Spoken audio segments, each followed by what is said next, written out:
Assalamualaikum warahmatullahi wabarakatuh. Apa kabar anak-anakku, ayah bunda sekalian? Semoga Allah senantiasa melindungi kita semuanya dan semoga Allah memberikan kita kesehatan. Nah, ayah dan bunda, alhamdulillah sekarang kita bisa bertemu kembali di dalam kesempatan podcast episode yang kedua ini. Dan alhamdulillah kita akan mengundang narasumber yang sangat luar biasa. Dan saya akan baca dulu untuk narasumber yang sekarang itu CV-nya. Beliau itu pekerjaannya dosen tetap dan beliau beralamatkan di Taman Sari, Bandung. Pendidikan formalnya itu yang pertama D2-nya itu di UPI, di Universitas Pendidikan Indonesia. S1-nya juga pun di UPI dan S2-nya di Universitas Negeri Jakarta. Dan beliau juga mengambil pendidikan non formalnya, yaitu ada banyak nih. Yang pertama itu beliau pernah mengambil workshop pengelolaan dan teknik penulisan jurnal elektronik berstandar akreditasi. Dan banyak penghargaan-penghargaan yang beliau raih. Yang pertama adalah Lomba Karya Tulis Guru 2012 dan juga lulusan wisuda cum laude pasca sarjana UNJ ya. Dan terakhir pemenang poster penelitian terbaik Universitas Pasundan tahun 2017. Penasaran ayah bunda sekalian dan anak-anak sekalian? Kita langsung saja ke narasumber. Apa kabar Bunda Nurul? Alhamdulillah luar biasa. Gimana kesibukan hari ini dimanapun, selain mengajar, selain menjadi dosen, kesibukan di rumah gimana dulu? Sibukannya sama mungkin seperti ibu-ibu yang lainnya. Saya mengatur rumah, mengurus rumah tangga pada umumnya, kemudian salah satunya mengurus anak, dan sekarang selama 1 tahun ini punya pekerjaan tambahan menjadi guru di rumah bersama anak saya. Nah ini Bun, kita kan sekarang akan membahas tentang hal yang sering dibahas sama orang lain, tapi jarang yang membahas tentang sektor di pendidikan. Rata-rata itu membahas tentang COVID-19-nya, coronavirus-nya, tapi jarang yang membahas tentang pendidikan di masa pandeminya. Nah, kita akan bahas nih Bun, pemirsa dan anak-anakku sekalian, boleh simak ya video ini. Tolong jangan di skip ya, karena nanti akan ada materi yang sangat luar biasa yang disampaikan oleh narasumber kita. Nah, kita langsung ke narasumber lagi Bunda nih. Ayah bunda sekalian, perlu diketahui juga ya, Bunda Nurul ini adalah salah satu orang tua dari Ananda yang bersekolah di Mimha Ibtidaiyah. Dan kenapa bundanya mensekolahkan di Mimha Ibtidaiyah? Kita langsung tanyakan saja, Bunda. Betul sekali Pak, anak saya ini saya titipkan di Mimha. Saya pilih Mimha sebagai salah satu sekolah yang saya anggap terbaik yang saya bisa pilihkan untuk anak saya, karena ada beberapa hal. Karena satu, Mimha itu memiliki pola pendidikan yang sama dengan pendidikan yang saya berikan juga di rumah. Sebagai salah satu contohnya adalah pendidikan agama yang saya berikan di rumah itu porsinya juga sama dengan di sekolah. Jadi saya dengan suami lebih sepakat. Selain itu juga saya memilih Mimha karena punya kelebihan tersendiri, yaitu pola asuh. Nah, pola asuh di kelas, kemudian dengan berbagai macam kurikulum yang ada di Mimha itu saya pertimbangkan cocok dan terbaik untuk anak saya. Makanya kenapa saya pilih Mimha sebagai sekolah yang dijadikan tempat anak saya untuk menuntut ilmu. Baik, nah ayah bunda dan pemirsa di rumah, bagi yang ingin mendaftarkan anaknya ke Mimha Sanawiyah atau Mimha Ibtidaiyah ataupun ke Mimha Permata Ilmu, masih dibuka nih gelombang 2 pendaftaran tahun pelajaran 2021-2022. Nah, langsung ke pertanyaan nih Bun. Kan kondisi pandemi ini asalnya nih 2 minggu nih Bun. Ya, terus betul. jadi sekarang hampir 1 tahun nih Bun. Ya. Dan tahun pelajaran 2021 sudah masuk ke semester pertama, sudah mau selesai nih Bun. Iya. Pasti nih ada suka dan dukanya nih Bun nih. Perspektif Bunda sebagai dosen ataupun sebagai orang tua di rumah itu suka dan dukanya seperti apa nih Bun? Benar sekali Pak, kita itu dari bulan Maret sudah school from home ya. Kalau dari pendidikan, dari istilah kementerian itu adalah belajar dari rumah gitu ya, BDR. Nah, dari bulan Maret itu jujur saja Pak, saya punya tugas tambahan di rumah. Kemudian saya juga jadi banyak belajar walaupun saya memang praktisi gitu ya. Saya adalah di bidang keguruan sekolah dasar. Tapi mengajar di rumah anak sendiri itu perlu trik dan kesabaran yang lebih panjang gitu, karena perlu menghadapi anak sendiri itu berbeda dengan mengajar anak lain gitu. Nah, suka dan dukanya itu Bun. Nah, sukanya dari perspektif pengajar dan juga orang tua gitu. Memang suka dan dukanya tuh, sukanya dulu mungkin ya. Ya betul. Sukanya gimana nih Bun? Sukanya itu saya jadi lebih bisa mengatur waktu, lebih banyak fleksibilitas dalam belajar dan tata caranya sesuai dengan di rumah gitu. Kamu bisa belajar pagi, siang, sore atau malam gitu ya. Namun memang dukanya juga ada gitu. Pasti. Saya merasakan satu, saya punya pekerjaan tambahan dan terkadang jika memang saya tidak ahli di bidang subjek tersebut, itu saya harus belajar lagi sebelumnya gitu. Oh, ini bahasannya tentang ini ya, mama harus pelajari dulu gitu, karena tidak semua hal saya kuasai gitu. Seperti itu ya. Jadi ya banyak tuntutan juga. Saya harus bisa mendisiplinkan anak dan saya juga harus lebih banyak belajar lagi sebagai orang tuanya gitu. Oke. Ada lagi mungkin dukanya di rumah mungkin Bun? Sedihnya juga tetangga dan lain sebagainya. Ya memang jenuh ya. Dukanya tuh belajar di rumah tuh ada masa titik bosannya, itu tidak bisa bohong gitu Pak. Jadi saya juga merasakan sebagai orang tua yang lain, sebagai orang tua ya, belajar di rumah itu ada titik bosannya karena anak itu banyak sekali, terutama anak SD itu perkembangan yang harusnya dia belajar bersosialisasi dengan teman, kemudian dia belajar kelompok, itu tidak ada. Kemudian ada masa di sekolah Mimha itu kan sering ada field trip atau outbound gitu ya, itu hilang gitu. Itu kan momen-momen menyenangkan bagi mereka yang juga kan sedih ya. Saya jadi merasakan aku jenuh di rumah gitu. Anak saya menyatakan seperti itu, saya jadi memikirkan gimana caranya biar anak itu tidak stres, ibunya juga tidak stres gitu. Nah betul sekali Bunda. Nah pemirsa di rumah dan ayah bunda sekalian, sebenarnya tidak ada pembelajaran yang lebih baik dari pembelajaran tatap muka. Meskipun sebagus mungkin pembelajaran daring, sekreatif mungkin, tapi tetap yang lebih bagus dan lebih efektif mah pembelajaran tatap muka. Nah sekarang Bun ke kendalanya nih Bun nih yang dialami ketika ngajar mahasiswa dan juga ngajar di rumah. Kendala atau temuan negatif yang sering muncul itu apa nih Bun? Misal kuota atau apapun itu.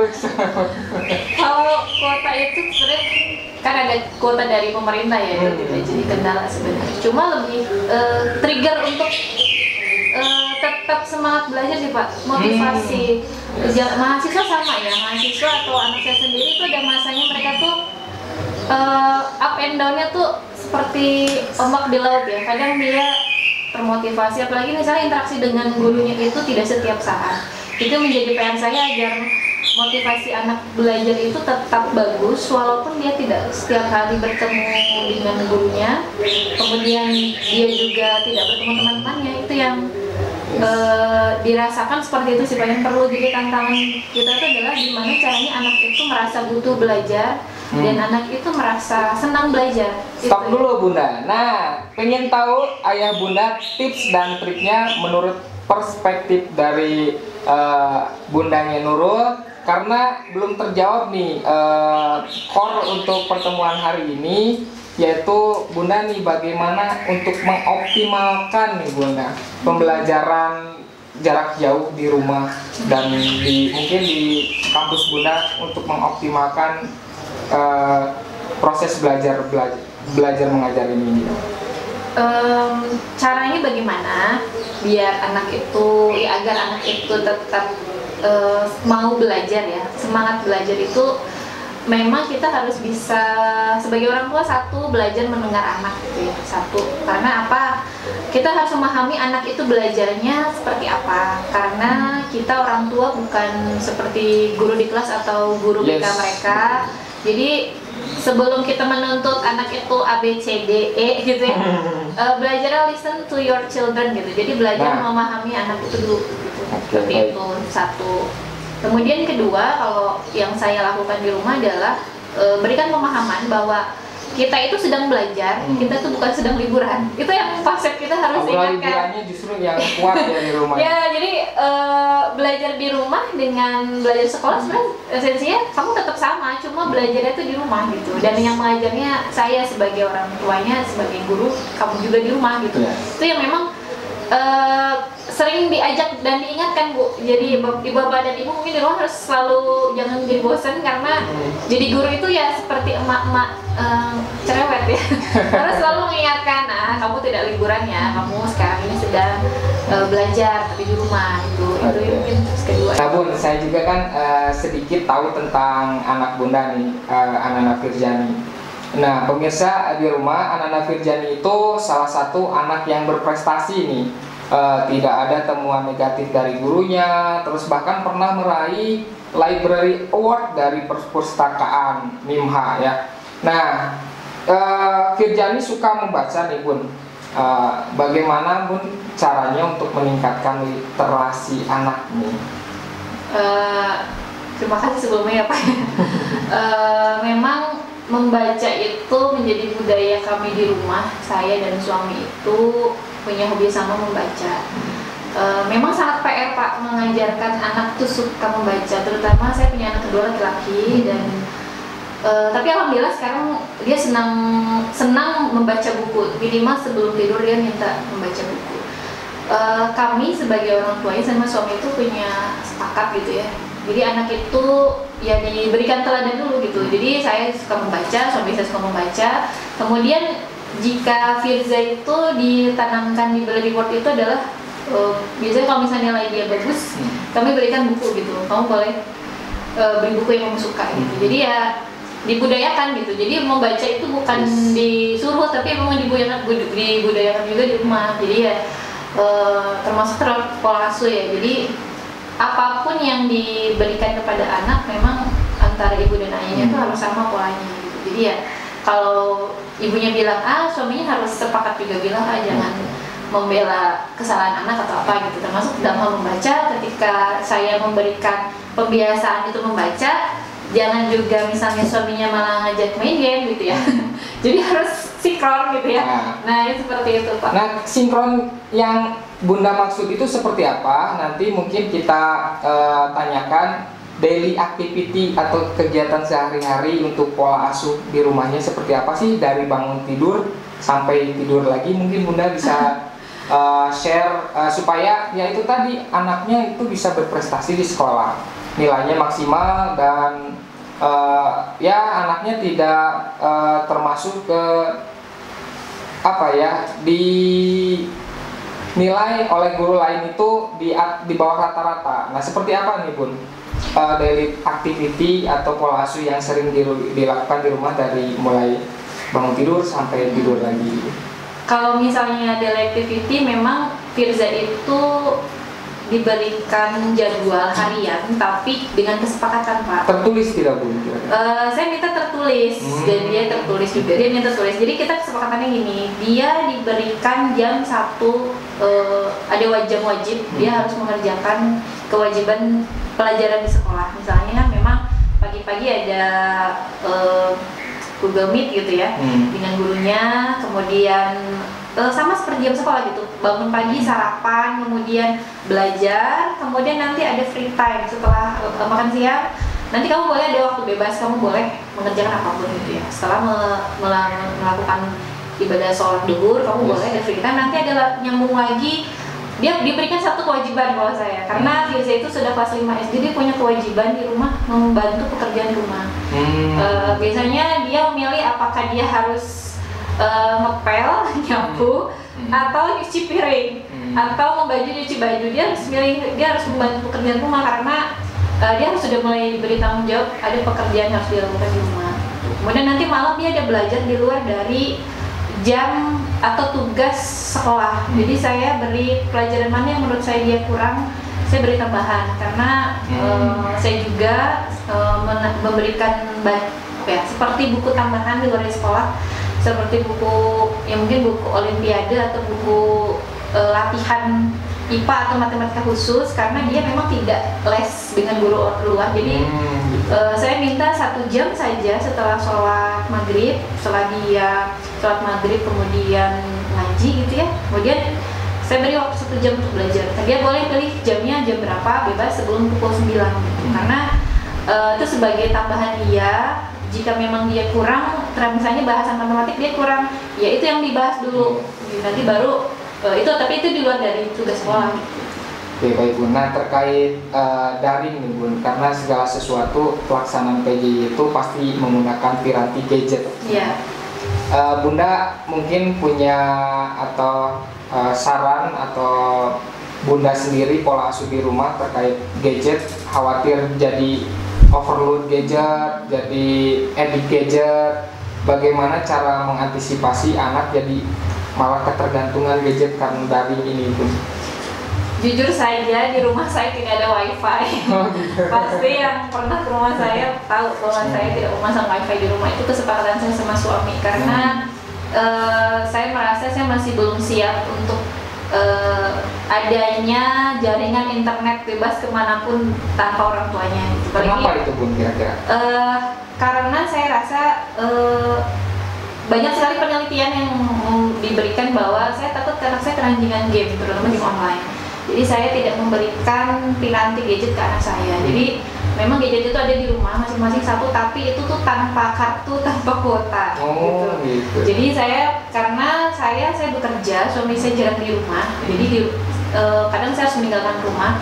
Saya khawatir anak saya itu mengakses berbagai macam, termasuk anak saya tidak punya sosmed. Anak saya tidak punya sosmed apapun gitu. Saya belum beri karena mereka belum cukup usia. Dia bisa tanya, saya sekarang masih protes Firza itu kenapa sih tidak boleh main TikTok, saya tidak boleh main Instagram gitu ya. Kamu belum cukup umur nak, banyak sekali hal-hal yang belum kamu bisa akses tanpa sepengetahuan mama gitu, termasuk game online. Namun mereka diberikan akses. Ada waktu tertentu, karena tidak mungkin mereka itu dilarang karena pada saat ini di masa mendatang itu mereka pasti akan butuh namanya kemampuan digital literasi. Jadi mereka harus kemampuan menggunakan akses piranti lunak itu harus punya, tapi saya batasi gitu sih Mas.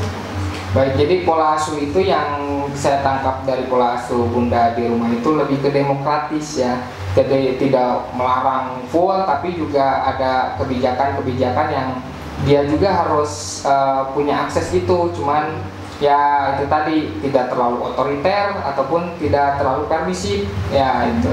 Nah tadi Bun ya untuk gadget sendiri berarti dari Senin sampai Ahad itu no gadget sama sekali atau ada jam khusus? Ada hari dia boleh menggunakan gadgetnya dia gitu. Jadi dia ada satu hari biasanya saya memperbolehkan mereka boleh nonton YouTube atau bermain game online. Tapi setelah itu saya uninstall game online-nya. Gitu. Hari Senin hari Minggu tuh malu udah saya uninstall semua. Jadi ada waktunya mereka tuh boleh.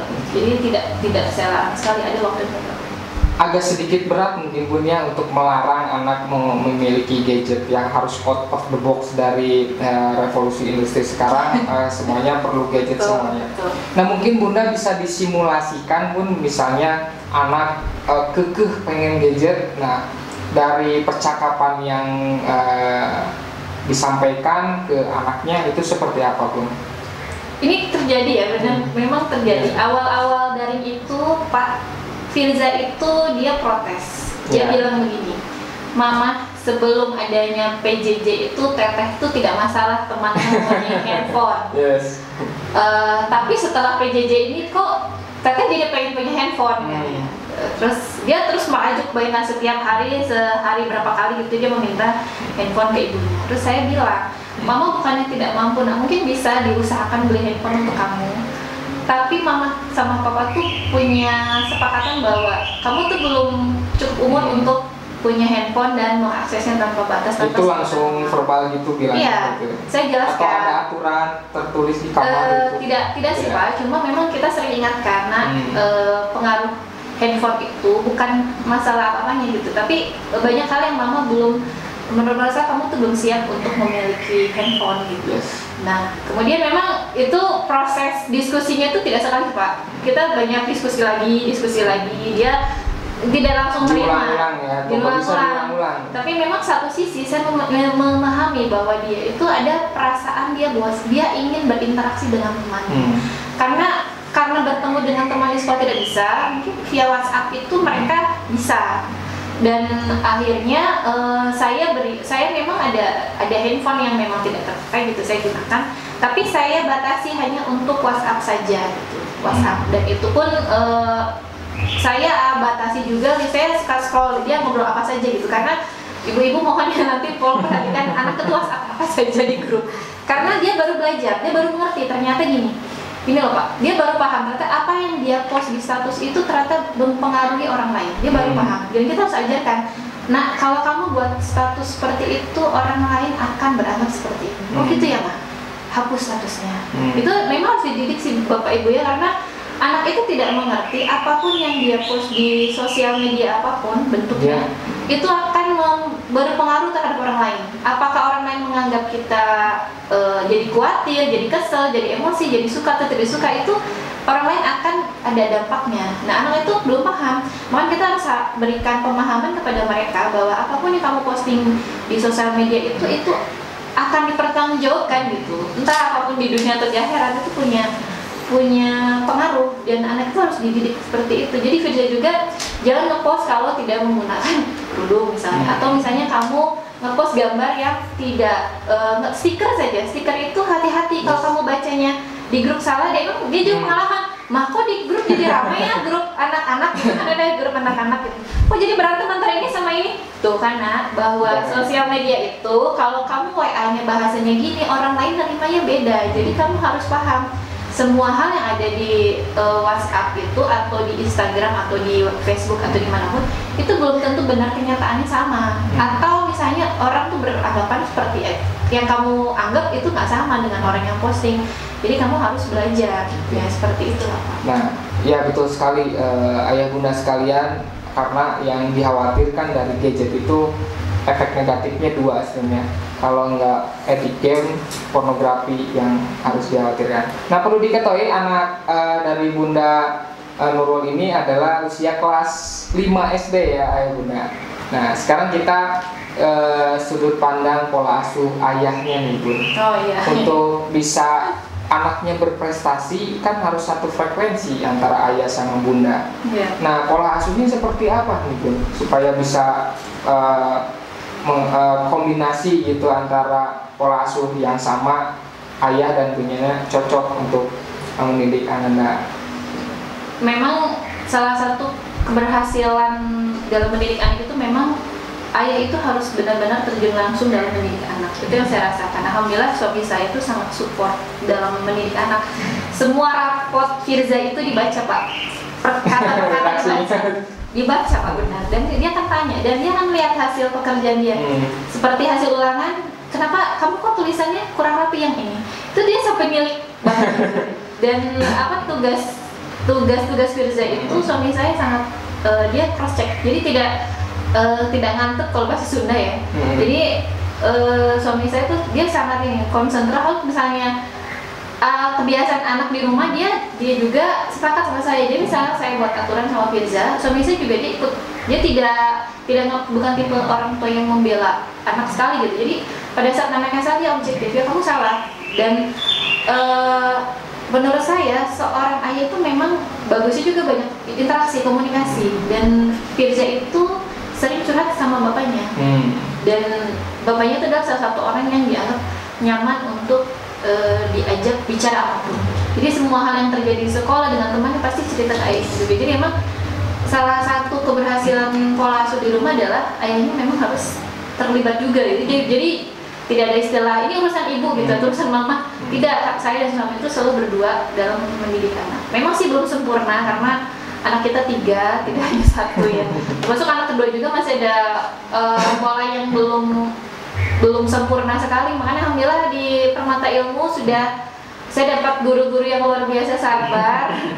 Fatih itu anak kedua saya itu dia masih masa tantrumnya masih luar biasa banyak ya, emosinya belum matang, tapi oleh guru-guru Peril itu sangat sabar dan dididik dengan luar biasa dengan perkembangan yang terjadi. Karena memang anak kedua saya itu speech delay ya, jadi Fatih itu kosakatanya belum sebanyak teman sebayanya, tapi semenjak masuk Peril jadi semakin bagus perkembangannya. Ya, sangat setuju yang tadi saya garis bawahi adalah pola asuh. Kalau misalnya anak perempuan untuk mendekati usia remaja itu yang harus mendapatkan cinta pertamanya itu adalah cinta pertama ayahnya dulu. Nah gitu, baru yang lainnya gitu. Nah kita ke games dulu ya, pemirsa. Kita supaya mencairkan suasana, kita akan games dulu Bu nih. Bunda hanya menjawab cepat, dan kenapa menjawab ini harus ada penjelasannya. Ada kurang lebih 5 pertanyaan nih Bun. Ada 5 pertanyaan, Bunda hanya menjawab cepat dan nanti penjelasannya di belakang. Oke. Soal pertama nih Bun. Ya. Membaca atau menonton? Mikir. Harus cepat. Ulangi lagi, membaca atau menonton Bun? Nonton. Kenapa ya? Sekarang visual soalnya. Tapi Bunda karya tulisnya banyak. Iya, memang saya suka membaca, tapi kalau suruh nonton saya lebih senang nonton sebenarnya. Karena saya orangnya sangat-sangat visual. Saya kalau melihat sesuatu gambar itu langsung ingat ini, jadi lebih cepat ingat kalau ini. Oh gitu ya. Iya. Oke, baik. Soal kedua nih Bu, belanja atau berlibur? Libur, Ya, berlibur. Saya suka traveling, senang sekali belajar sesuatu hal dari perjalanan dan menemukan sesuatu saat di perjalanan itu. Oke, berarti lebih dominan berliburnya daripada belanjanya. belanja ya bisa lah ya menunggu. Traveling itu kalau ada rezekinya waktunya pas, susah nyari waktu yang cocok. Baik, soal selanjutnya nih Bu, smartphone atau dompet? Smartphone. Kenapa smartphone? Dari smartphone saya bisa dapat banyak hal, bisa dapat pekerjaan, teman, dan bisa dapat ilmu juga dari smartphone. Dan sekarang dompet juga udah ada di smartphone. Iya benar juga. Betul sekali Pak. Oke. Pertanyaan keempat nih Bun, pendidikan atau pengajaran? Pendidikan. Nah, sama. Kenapa pendidikan Bun? Saya senang belajar soalnya. Saya senang belajar, makanya setiap ada kesempatan apapun belajar, saya pasti ambil gitu. Lagi gratis ya. Ya betul. Saya juga memilih pendidikan karena pendidikan itu lebih ke interaksi face to face, heart to heart. Tapi kalau pembelajaran bisa di Google, bisa di YouTube. Tapi kalau pendidikan itu harus benar-benar ada interaksi gitu. Makanya saya setuju dengan pendidikan. Terakhir Bun, nomor 5, pintar atau baik? Baik. Oke. Kenapa Bun? Baik. Banyak orang pintar tapi tidak baik. Meskipun tidak cerdas, yang penting baik gitu Bun ya? Iya, karena saya sering bertemu dengan orang pintar ya. Bagian saya institusi ya, saya sering bertemu dengan banyak orang yang pintar, cerdas, luar biasa, tapi belum tentu baik. Jadi karakter itu utama ya dibandingkan kamu banyak belajar apa atau kamu dapat apa dari belajar itu. Kalau saya lebih suka bukan IPK yang kamu cari, tapi apa yang kamu dapat setelah kamu belajar dan apa yang kamu dapat manfaatkan setelah kamu belajar. Jadi lebih ke karakter yang dibentuk. Saya bilang juga ke Firza, Mama tidak minta kamu nilai A semua atau nilai kamu bagus semua, tapi Mama ingin kamu tuh jadi anak yang solehah gitu. Jadi bukan itu tujuan utama kamu untuk sekolah gitu, tapi kamu bisa jadi anak yang bermanfaat buat mama, papa, enak untuk dilihat di hati dan di mata gitu ya. Jadi bukan utamanya lebih ke nilai gitu, tapi lebih ke karakter gitu. Jadi anak yang baik. Oke Bun, nah ini pertanyaan terakhir nih Bun. Seandainya mungkin Bun di Indonesia khususnya pandemi ini misalnya masih agak lama masih berlalu misalnya, dan proses PJJ atau daring diperpanjang. Langkah apa yang akan Bunda siapkan untuk menghadapi kondisi seperti ini diperpanjang, terutama dalam pendidikan? Dalam pendidikan memang kita harus jadi generasi yang adaptif ya. Adaptif itu siap menghadapi segala macam perubahan. Ini yang memang kadang orang tua atau anaknya tidak siap. Jadi kita sebagai orang tua, satu, jangan panik gitu ya. Panik itu adalah salah satu hal yang salah diambil pada saat first step gitu. Jadi satu, jangan panik. Kedua, kita harus yakin ada pelangi di balik hujan gitu ya. Kita juga harus yakin bahwa memang itu, kita harus ini lebih ke mental dulu ya. Mentalnya harus dijaga dulu bahwa semua itu pasti akan baik pada waktunya. Namun jika pertanyaan tadi lah, apa sih yang harus kita siapkan jika memang pandemi ini tuh akan berlangsung lama? Mungkin ada rasa bosan, saya sering bilang bahwa ada rasa bosan itu pasti, ada rasa jenuh itu pasti. Tapi kita harus yakin bahwa anak-anak kita tuh bakal jadi generasi yang tetap luar biasa walaupun ada atau tidak ada pandemi. Itu ya, kita harus yakin ke orang tuanya dulu gitu. Banyak saya dapat masukan atau keluhan juga dari orang tua bahwa aduh, anak saya nanti bisa apa ya. Kalau saya lebih ke apa yang bisa kamu beri aja ke anak gitu. Anak itu jangan diminta ini itu pasti tidak akan sama kemampuannya dengan kondisi sekolah. Tapi kita bisa maksimalkan apa yang bisa di rumah, dan kita harus yakin anak kita tuh bakal jadi anak yang luar biasa karena lifelong learning, belajar itu sepanjang hayat. Mungkin anak-anak sekarang pandemi ini kemampuannya baru segitu Bapak Ibu ya, tapi insya Allah di tahun-tahun mendatang mungkin banyak kemampuan dia yang akan lebih berkembang dalam kondisi apapun gitu, mau pandemi atau tidak. Itu harus diyakinkan orang tua, karena saya kadang sering sedih lihat orang tua itu satu putus asa terhadap anaknya, padahal anaknya itu belum tentu loh Bu, Bapak Ibu, anak sekarang tuh belum tahu kemampuannya, istilahnya mekar belum saatnya, ada yang belum mekar saatnya. Nama seperti Firza gitu ya, belum tentu Firza itu perkembangannya akan terus bagus gitu, mungkin ada salahnya, up and down-nya ada gitu. Kita sebagai orang tua harus yakin bahwa nggak selamanya kondisi seperti itu. Kita harus bisa jadi orang yang paling suportif terhadap anak, karena kalau bukan kita siapa lagi gitu Pak ya. Sebagai orang yang pertama di rumah dan orang yang jadi yang terdekat di kehidupan anak, jadilah orang yang paling suportif dan paling optimis di kehidupan mereka gitu ya.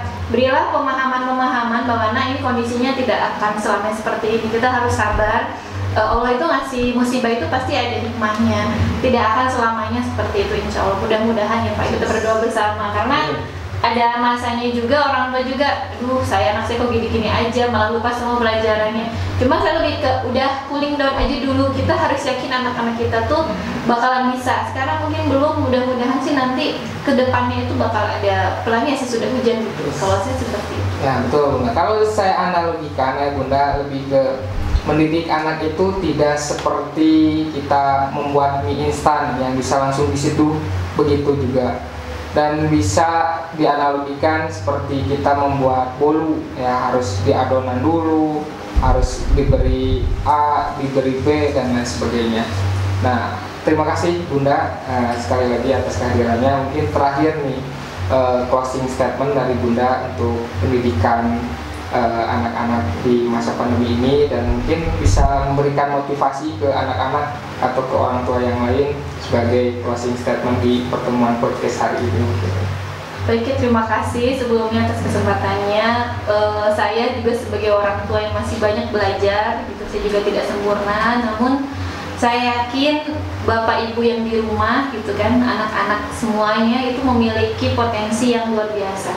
Jadi jangan karena pandemi ini kita jadi pesimis, kita jadi tidak yakin terhadap kemampuan anak sendiri. Yakin kita itu punya anak yang luar biasa, yang mungkin belum ketemu kalau yang belum ketemu, mungkin yang belum sempurna kalau yang merasa masih belum yakin gitu ya. Jadi jadilah orang tua yang paling support terhadap anaknya. Jangan lupa mendidik anak itu bersama dengan ayah ibunya yang tidak hanya sebelah, ayahnya saja, ibunya saja. Kalau misalnya bekerja sama, saya sangat optimis setiap orang tua di Mimha atau dimanapun bisa memunculkan anak-anak yang luar biasa gitu. Jadi Bapak Ibu semangat, walaupun belajar dari rumah, semoga kondisinya tidak mematikan rasa yakin terhadap anak bahwa anak kita itu bakal jadi anak yang luar biasa potensinya dari segi manapun. Mungkin itu Pak.